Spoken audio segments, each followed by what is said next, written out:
Hey guys, it's Thursday again. Welcome to episode 11 of our Think Beginning Not End series, live on LinkedIn with John Lees. Hope you guys have had an awesome week. Can't believe it's Thursday again. I'm going to pop John straight into the broadcast as John joins us, as always, live from California in the United States. How are you this evening over there, John? How's your week been? I believe the weather's quite warm over there. Been very warm, yeah, and I a little shaky today because I had a very bad dream last night. You know, it wasn't a dream; it was a nightmare. So I'm a little shaky. What happened was I was captured by terrorists, and they tried to make me talk. But being the kind of person that I am, I wouldn't do it. I just refused. And so they decided to punish me in a very, very bizarre way. They forced me to eat a giant marshmallow. The pain was excruciating. And what made it worse is that when I woke up, I couldn't find my pillow. So, you know, it wasn't a good start to the day. Wow. So Yeah. that's not a good start to the day. It's anyway, no. Hey, so look, guys, today is the notes of knots. Now, over the last couple of days, I've spoken to John about today's topic, and many of these will be relevant to all of us. I'm looking forward to these. John, can you just give everyone a little bit of a preview on what's ahead in today's show? Yeah, we've had, this is our 11th session, I understand, and we've been talking about the best ways to do this, to be a manager, to the best way to be a salesperson. You know, lots of different things we've covered, but there is a reverse side to each of these points, like a coin has two sides. So now we're going to deal with the opposite side, which is what you must not do. Notes of knots is all about what you shouldn't do. And I've had to learn that, and I hope the people watching it can learn it too. It's not something you look at once and say, got it. You've got to be able to take it in and get it into your head and make absolutely sure that you're that kind of person. So I'll go over we got 10 points. I'll be as quick as I possibly can. And we have a book here called Helping the Best Get Better. This is mainly for managers. It's one idea per page, approximately. It's got 200 ideas in it. And I think managers would find that very helpful. So that's available free to anyone who's watching. All they have to do is contact you or me. You will be putting my email address up there. And that's just one of the books that's available. And they're all free to the people watching as a result of Simon's initiative in making all this happen. So I'm ready when you are. Okay, so guys, don't forget, as the show goes on, I will put across the bottom of the screen the details where you can email John, and John can send you a PDF copy of his 13 book titles, and you can choose one of them, and John will send them to you. Also, John's available to help any of you out there in business, whether it's some consultation or assistance with your sales team.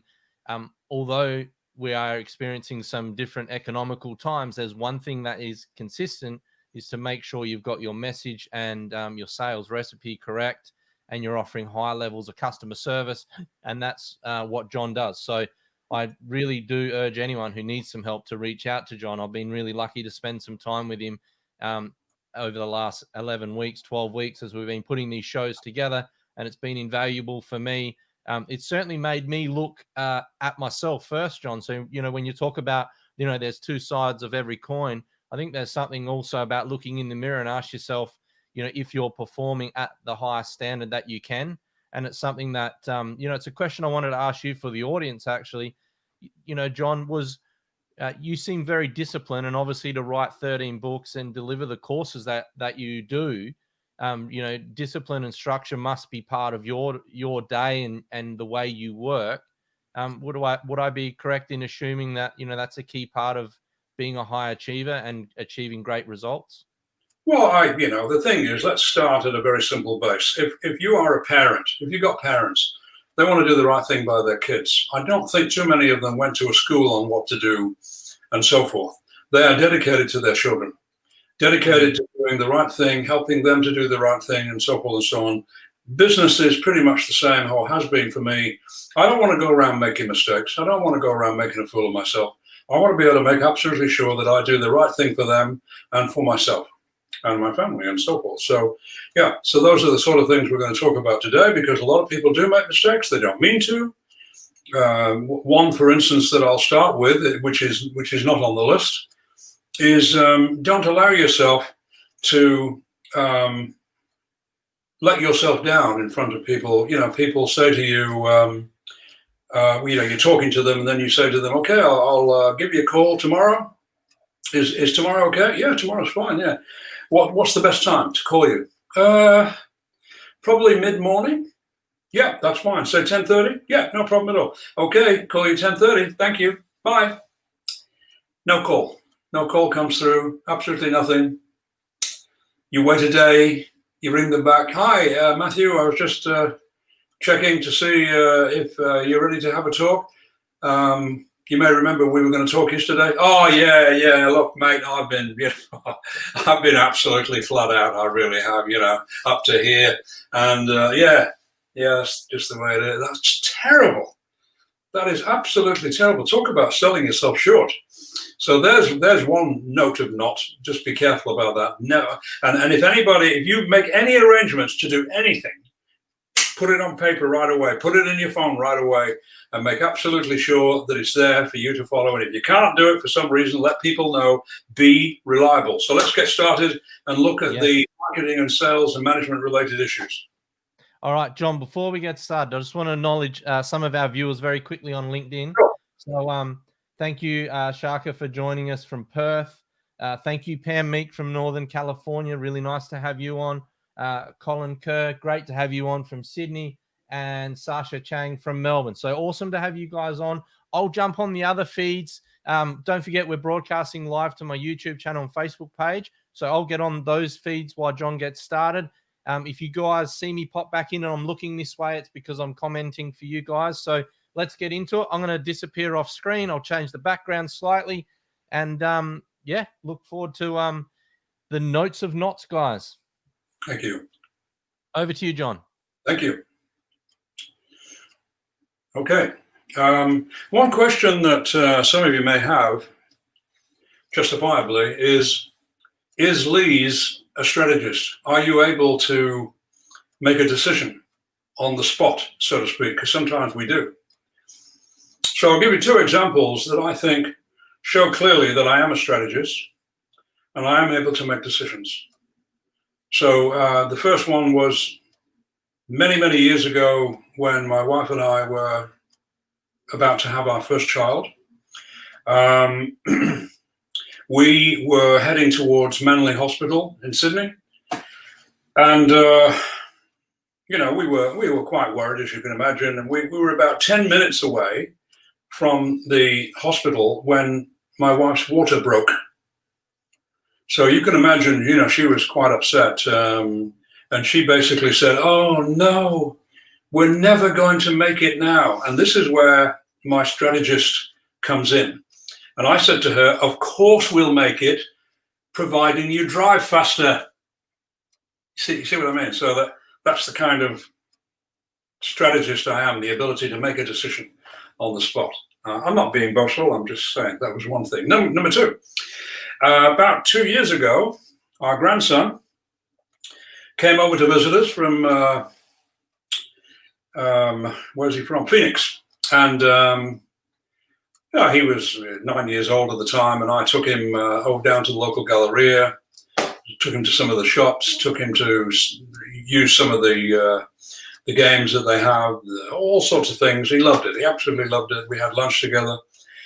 And then we drove back, and as we pulled into my garage, he took out a chocolate bar from his pocket. And I knew I hadn't bought that, and I knew that he hadn't bought it. So we're faced with a dilemma here.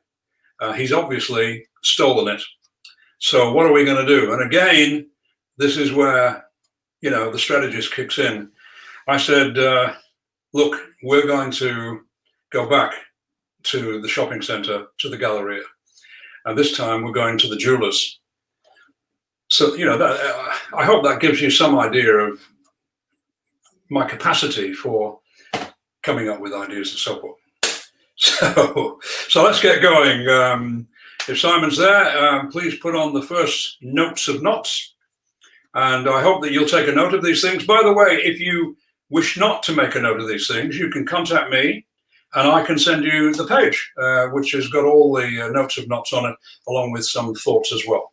So first one, do not send your salespeople to market to sell products or services. Now, let's face it, everybody usually has products or services they want to sell, but you can't send your sales team to the market to sell products and services, because products and services are everywhere.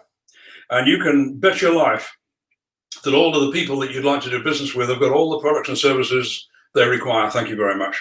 So the last thing they want is someone coming in and telling them about something they've already got, and which we have to imagine they're quite happy with. Okay, so what we have to send the team to market to do is to sell success with our products or services. We have to have good stories, proven stories that show that you can be successful with our stories, our success stories, etc. Very, very important. Otherwise, you're sending them to a certain death, so to speak, a commercial death. And not only that, but they'll get used to it and they'll become more and more tentative, and to the point they get 10 out of 10 for being tentative. So do not send your salespeople to market to sell products or services, because the market has got them coming out of there too. Unless you can sell for half price or something, that's the only time they may give it consideration to. What we have to do is acknowledge that they've already got products and services, tell them who we are, what we've got, take it you've already got them, got a good supplier. I don't want to talk to you about those things. I want to talk to you about opportunities that I think you will find to be very helpful, blah, blah, blah. And I only need 5 minutes to do that.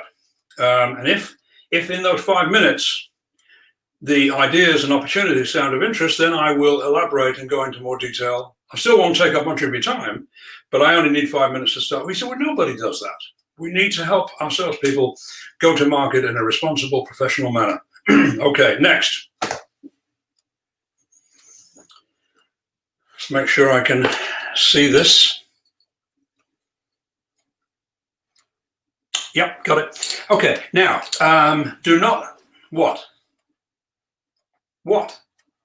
Okay, I have bad eyesight, big deal. Do not hire the wrong people.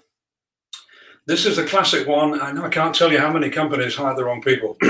Obviously, they don't mean to, but quite often they'll hire people outside the company to hire someone for them. And that's not a good idea, because they don't know exactly how your company operates and so forth.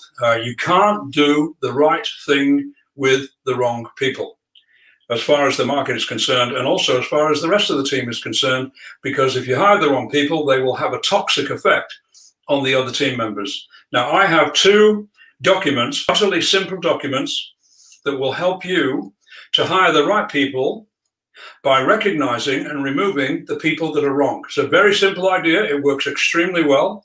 And it means that of all the people that come in to apply for a job, 70 to 80% will be wiped out of consideration, and the only ones that are left are likely to be the people that you should be talking to. Do not hire the wrong people. Next.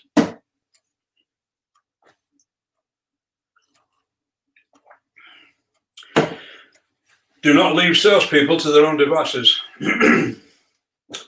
Why not? Because they haven't got any, that's why. Have your salespeople been studying sales all their life? Well, I wasn't when I got started, I can assure you. As I think I've mentioned before, I started in retail, which was wonderful. People would walk in, ask for my help, piece of cake. Then I became a rep, and everything changed. So it is not normal for anyone who applies for a sales job, a proactive role, not a reactive role. Anyone who applies for a proactive role, which is on this book here, The Move from Order Taker to Sales Maker. Order takers, as I've said before, very nice women and men, help people all they can, but they do not offer ideas. They ask permission to do their work. Would you be interested for me to tell you about this? Have you got time for me? That kind of thing. And people are used to that kind of thing, and it's very polite, but it doesn't last for a few minutes. That's it. So we don't know too many people who were taught how to sell by their parents, and we don't know too many people who were taught how to sell by their school. So we have to do that. We have to show them how to do it. We have to sell them on selling. That's one of the sessions I run for companies, by the way, sold on selling. We have to let them know that it's a perfectly professional, ideal thing to do for them, for the customers, for the prospects, and for the company. It's got nothing to do with sales techniques. I hate those things. They drive me nuts. They drive customers nuts. Okay, so the idea is to sell them on selling and then give them the detail, the steps. And I usually put that into a staircase, one step after. How do you start? How do you finish? How do you manage things in the meantime, etc. So don't leave people to their own devices. It's the worst thing that can happen. I worked for a major company in the UK when I started, a very big company. I was what they call a cadet sales representative, thrown to the wolves, no training, nothing. The only thing I had was products and services, or products, I should say. Everybody had the kind of products they wanted. So again, I was in trouble there, and I didn't know how to sell because I hadn't been given information on how to help them with success with our products. Okay, that's a management job. So do not leave salespeople to their own devices. Help them to be successful. Next.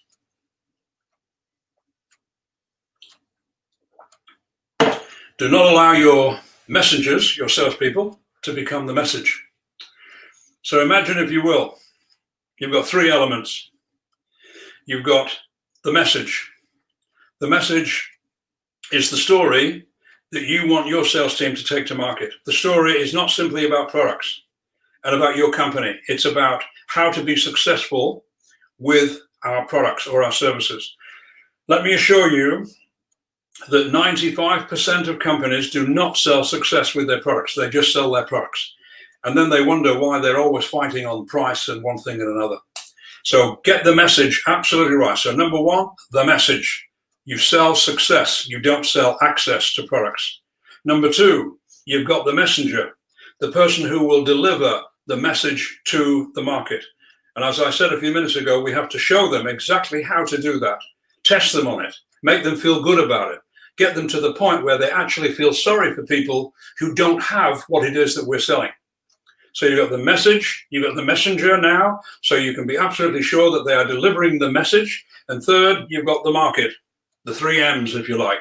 Messenger, message, messenger, and then the market. And the market deserves the best from us.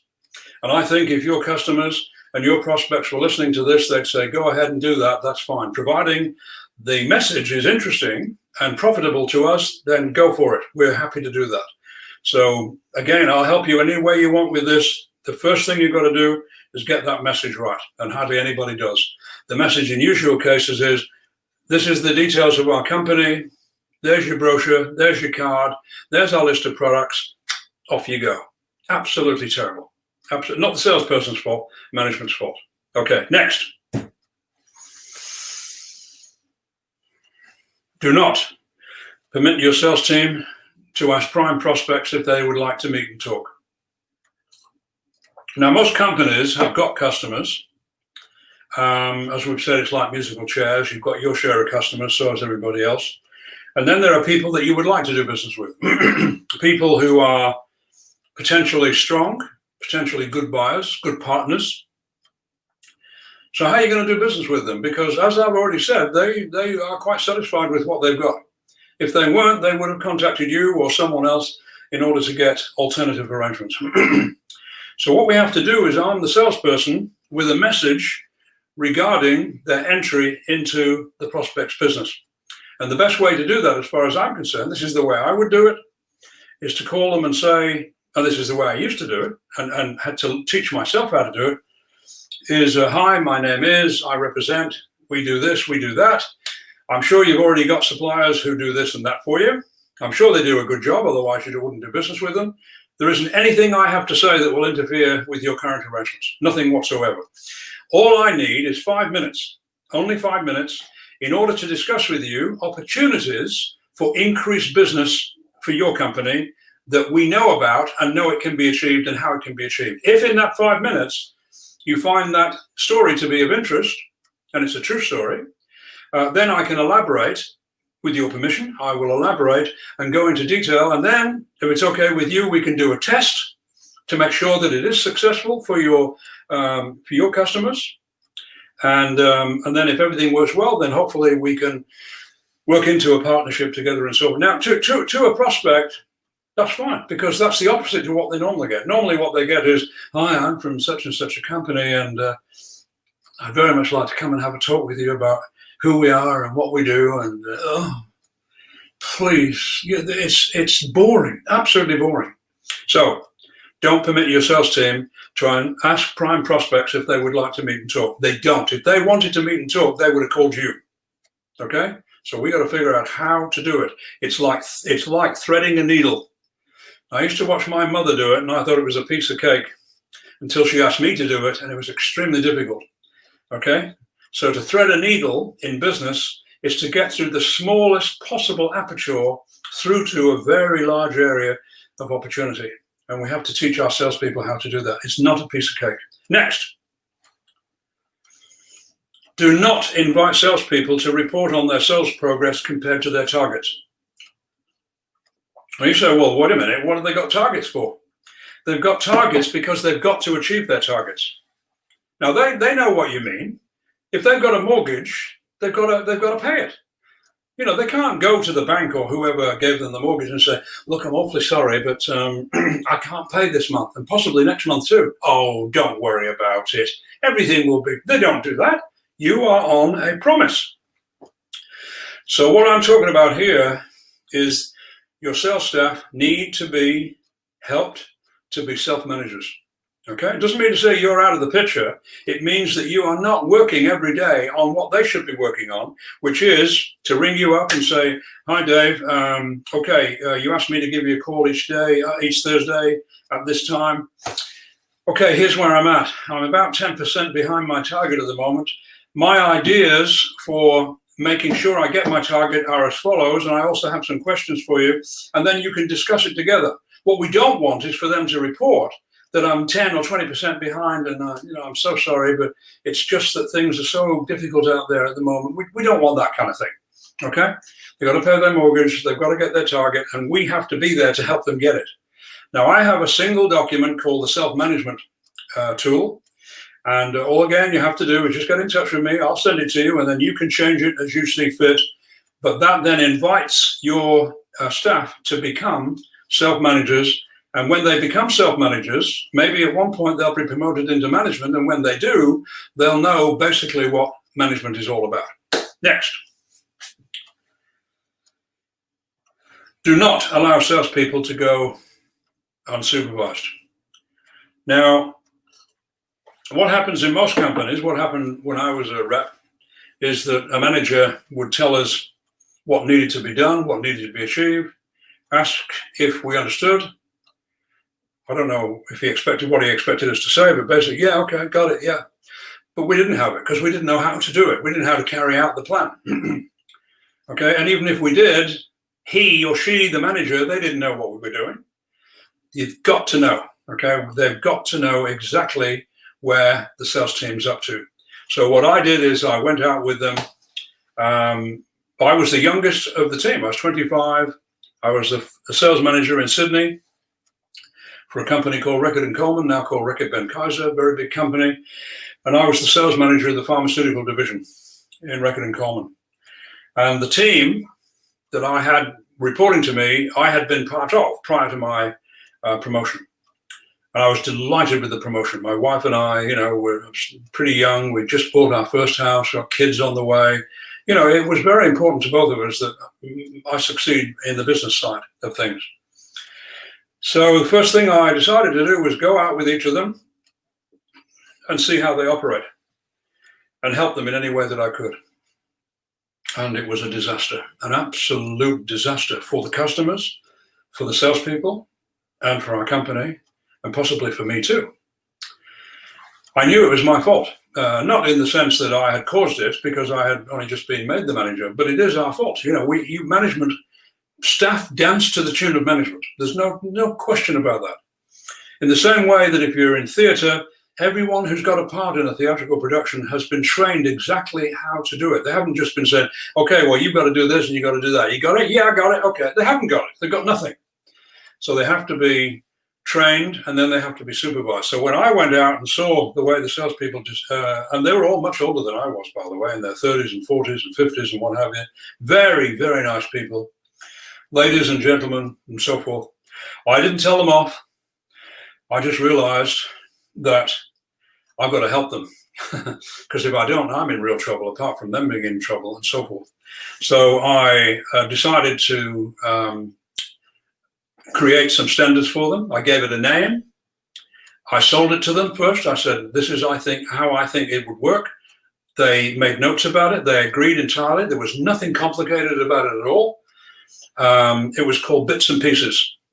Now, in any business, when you're selling to people, you've usually got bits to take care of, which is stuff they're already buying from you and so forth. If they're customers, they're already buying some stuff, just this much, that much, whatever it happens to be. Bits and pieces. And then there's one thing I want to talk to you about at the end, which is a very interesting opportunity, which will open the door to more trading opportunities between us and so forth. So the reps were taught to go and see people and say, you know, apart from saying hello in the normal, nice way, okay, I've got one main thing to talk to you about today, which I think you will find very interesting and very profitable. But before I do that, let me get the bits and pieces out of the way. Okay, and then they would go and check stocks and make notes and mention promotions and all sorts of things, make notes, and then get their order sorted out and say, okay, well, now here's the opportunity I wanted to talk to you about. So it was all paved. It worked extremely well. The reps loved it. They felt like they were real salespeople, professionals, and so forth. They felt that they were in control of their meetings with customers. So don't allow your salespeople to go unsupervised. And by the way, I didn't only go out and see what they did. I went out and checked to see what they did to make absolutely sure, because the salespeople should know that you're watching, but from a positive point of view. Next, please.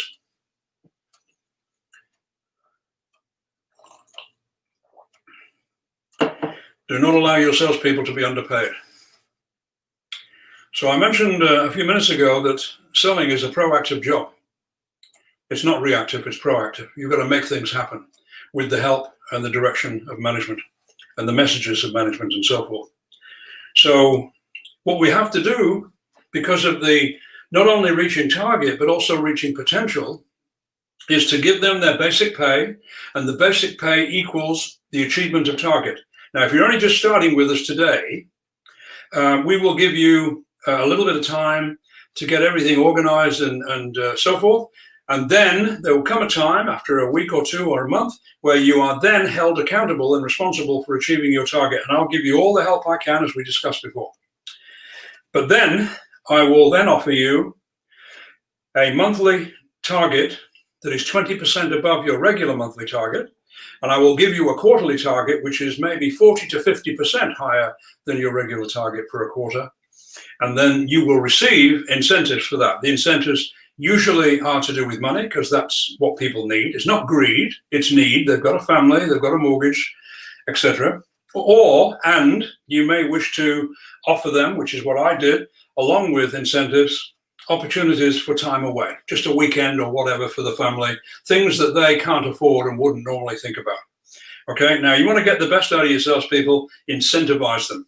Okay, and by the way, not only will they become motivated and look for more help, okay, because we have to make absolutely sure that offering them the incentives is all predicated on having reached your basic targets.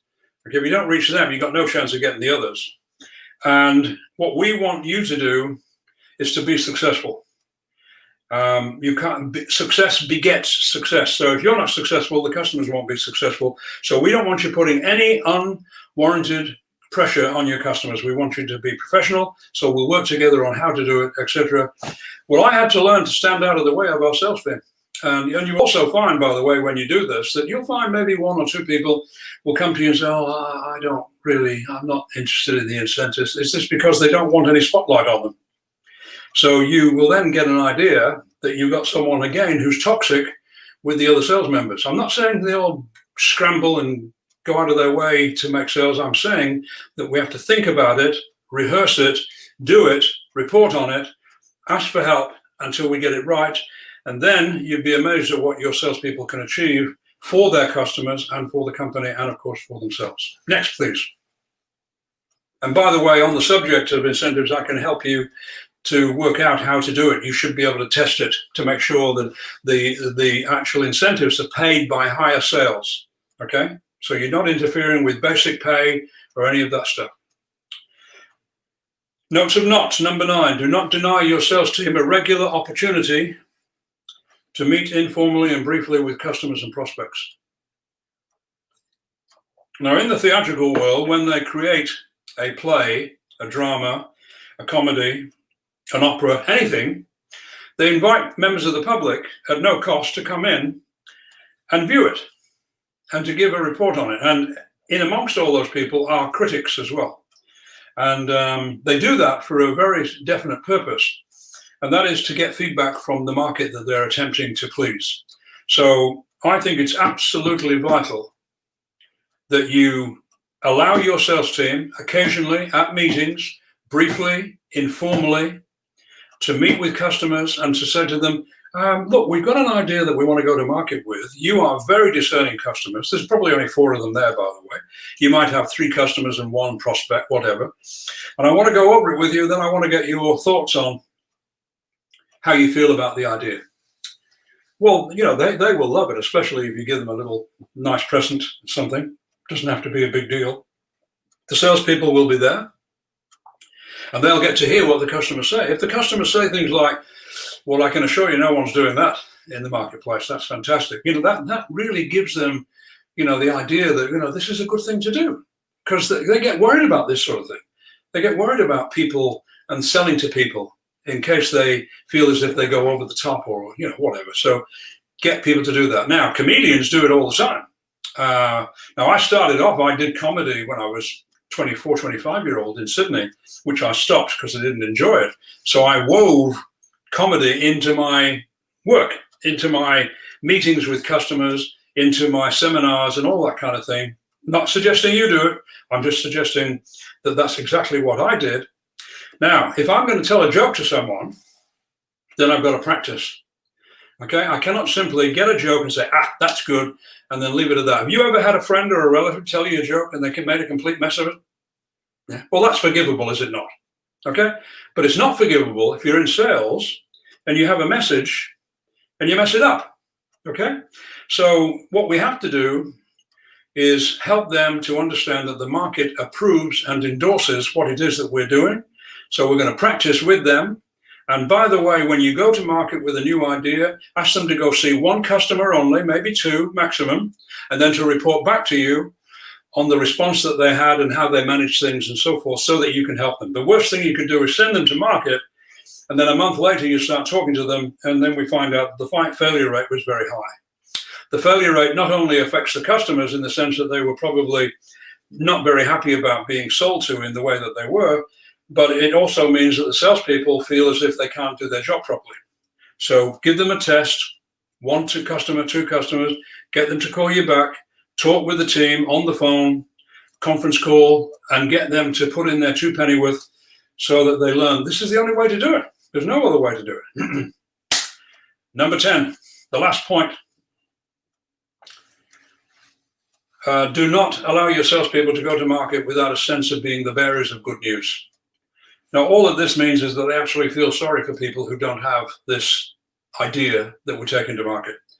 And that comes from the customers they met, okay? The proof that some customers have actually been through it and used it and got fabulous success and so forth.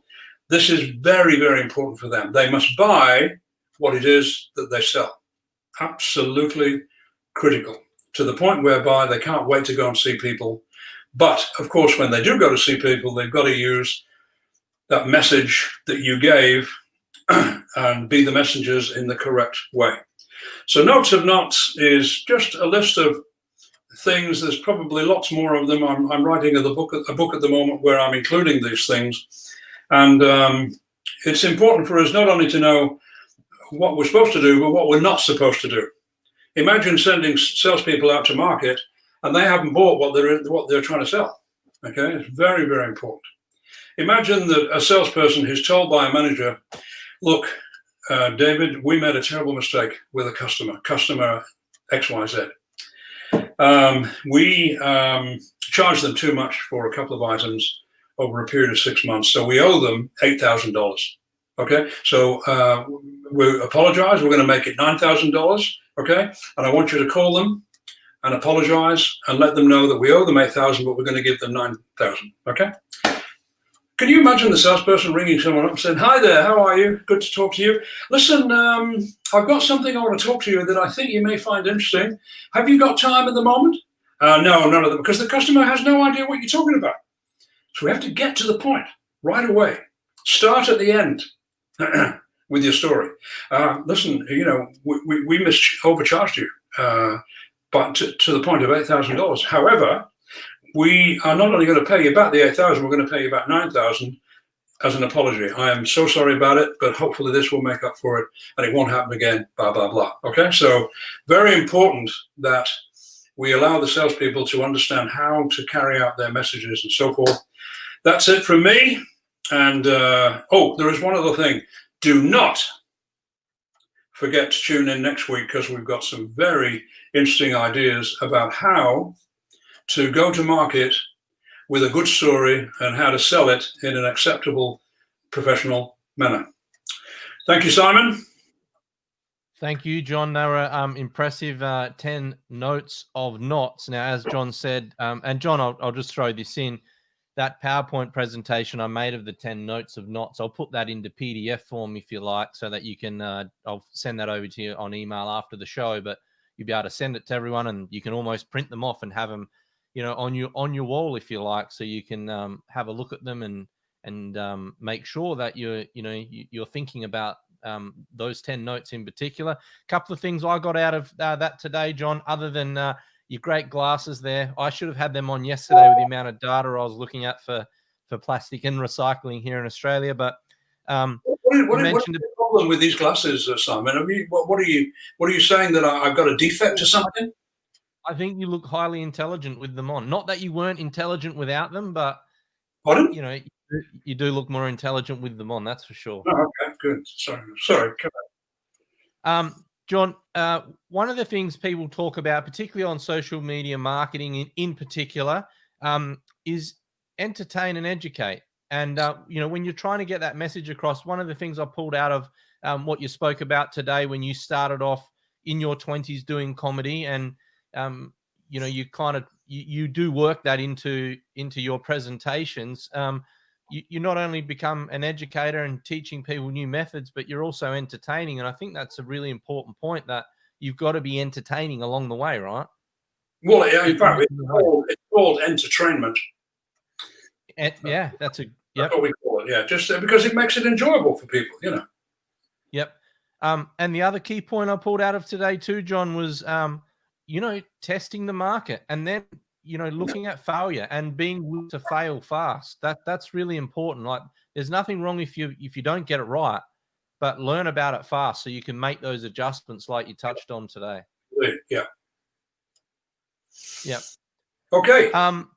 So John, we spoke about, I asked you earlier in the show about discipline and the rest of it. I just want to ask you a question at the back end of this, and we've spoken about this before, but to write 13 books, John, to sit down and write 13 books over a period of time, obviously also takes a bunch of, you know, discipline, so to speak, or a structure to your approach. Can you share with everyone a little bit personally, you know, how you go about setting about a task like that? Because people might view that same task as, you know, oh, well, I've got a new product, I've got to do this, I've got to do that. And if you kind of focus on that bigger picture, sometimes you don't take those small incremental steps. And the reason I ask about your 13 books is it's something that people, you know, it might resonate with, that if they looked at it as if, wow, I'm going to write 13 books, or I've got a book to write and it's X amount of pages. You know, what's your approach to that, John, you know, to help people chunk some of this stuff down? Well, first of all, you've got to have a bee in your bonnet. You've got to want to do it, because it is hard work, I can assure you. But it's the hard work, like with parents again, that you enjoy and you want to do it correctly and so forth. And I think I mentioned in one session that I did a training session one day, a sales training session, and there's a guy came up to me at the end, who was quite a bit older than I was, if that's possible. And he said, I really enjoyed the training session today. You've given me lots of insights and also reminded me of things that I'm doing wrong. Which of your books can I get to help me with this as reference? I said, oh, I'm sorry, I haven't written any books. Pardon? Well, I haven't written any books. I'm sorry. Why not? Why? I don't have a reason. I just haven't.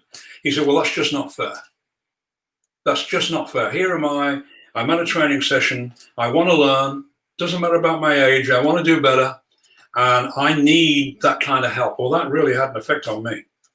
And then I realized, of course, this is why you should mix with the marketplace, because occasionally they won't tell you when they're in their own business.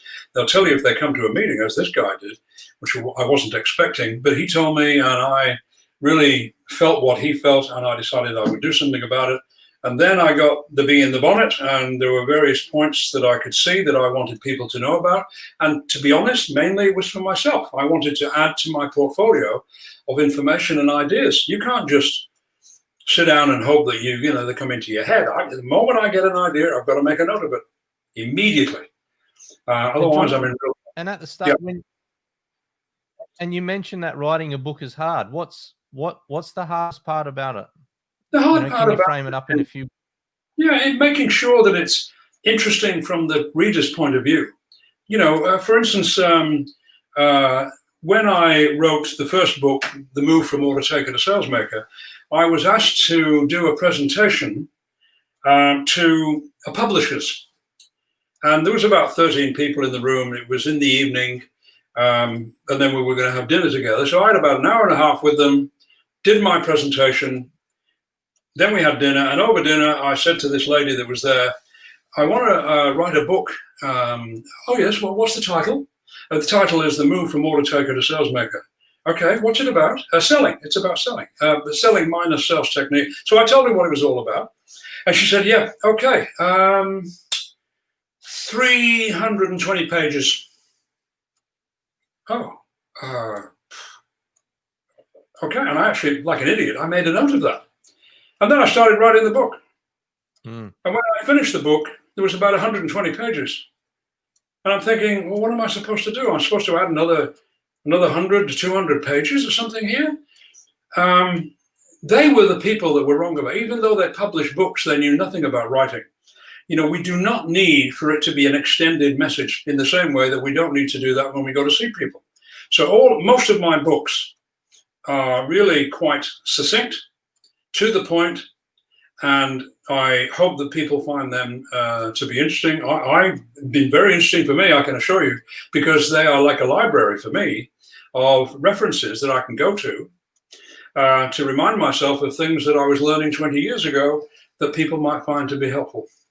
And as a result of you starting this series, I've been going to my books and reminding myself, in order to make sure that the messages I give to the people that have been kind enough to tune in, some of the ideas that I had 5-10 years ago and what have you. And I'm writing a book at the moment, which I hope will prove to be the same thing. Okay. Have you got a title for the book yet, John? Well, in loose terms, it's Lies, Truths, and Fun. No, sorry. Okay. Lies, Truth, Ideas, and Fun. So the lies are one of the things that we covered, I think, in the second session, which is all the nonsense in sales. Salespeople are born. No, they're not. Knowledge is power. No, it's not. Giving knowledge is power. There's a whole range of things that salespeople have been hit with that are simply not true. Nobody meant for them to be lies, but they are lies. So I've got I think 45 lies in this book so far that I've got that will be very helpful to people in sales and management, because these are things for them to avoid.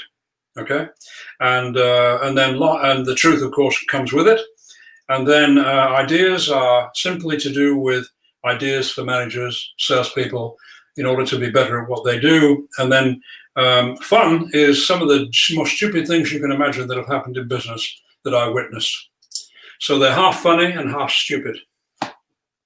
And John, when you're going through that process of writing a book, and this will be relevant for everyone as they're documenting stuff, how much self-doubt comes in? Because you might be writing something, you're thinking about, is this is this information important? Do you go through those moments as an author where you have that self-doubt at certain stages of writing a book, or for you is it absolutely clear and you know exactly what you need to write? No, I don't think I don't. No, I start off with a title.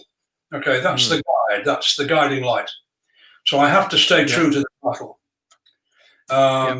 Take one of my books, for instance. It's called "Sell Pleasure First, Price Last." Yep. So once I had decided, which I meant, by the way, I meant it. You know, if people buy a book, you know, they go to the front cover first, not the back cover. The promise is on the front cover. So once I've got the title, then I write to the title. I give ideas, memories that I have, instances, etc. And so and I enjoy it, and I have to edit it, and so forth and so on. Take out things that I don't think are relevant, and so forth. So it is hard work, but it's like playing sport or something. You know, I love playing tennis, and you know, tennis is hard work, but I love it. Yeah. And so, John, say a book like Sell Pleasure First, Products Last. How long did it take you to write that book? 26 years. No, it only took a few months. You know, because the point is that in between the times that I was doing my work, sales training, management training, consulting, speaking at conferences, that's when I wrote. And I'd be writing when I was away in a hotel, when I got home. So I'd do it whenever I could. And there was no, particular finishing date, but I did them as well as I could. I didn't expect to write any damn books, to be honest with you, but I did, and one came after another. I wasn't doing it to impress anybody. I was doing it to help myself, and then ultimately to be able to say to people, these are the books. Now, they used to be for sale and so forth and so on. These days, I'm offering them free of charge as a result of this series that you've created. Yep. No, look, I really appreciate that, John, getting to just tap into that a little bit for our audience, because I think, you know, writing books is very, very relevant. You know, even to, for example, the last 2 weeks, I'm trying to put a report together, and there are certain times I get to certain parts of it and you get stuck. And so that's why I wanted to ask you, because I think it's so relevant, you know, and if people are working out what to write and formulate and put in writing for their sales team, you know, then I guess what I was trying to get at with asking you questions about writing the books is, what's the discipline structure?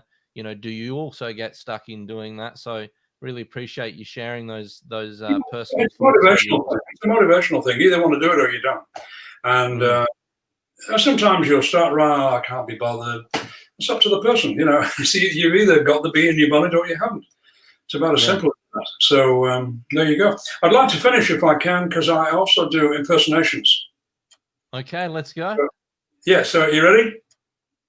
Yes. Here we go. You ready? Okay.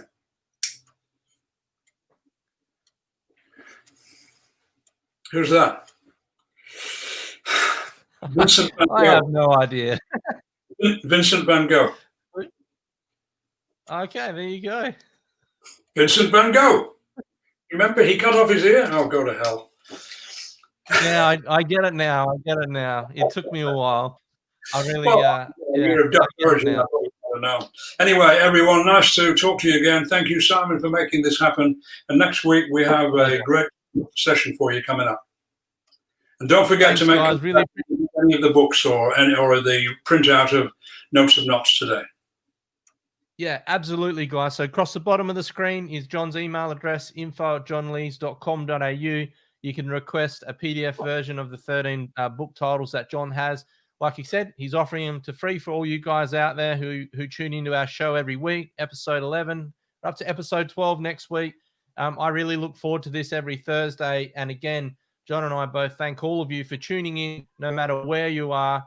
Just a quick acknowledgement, Palo from Brazil's on again. So had a great audience today, spread across the world. Really appreciate you all jumping on. If you're watching live, if you're watching on replay, if you're on YouTube or Facebook, thank you so much. John and I will be back next Thursday again for you guys, live here on LinkedIn. Hope you guys got some value out of it. And in the meantime, we'll see you all soon, and stay safe out there.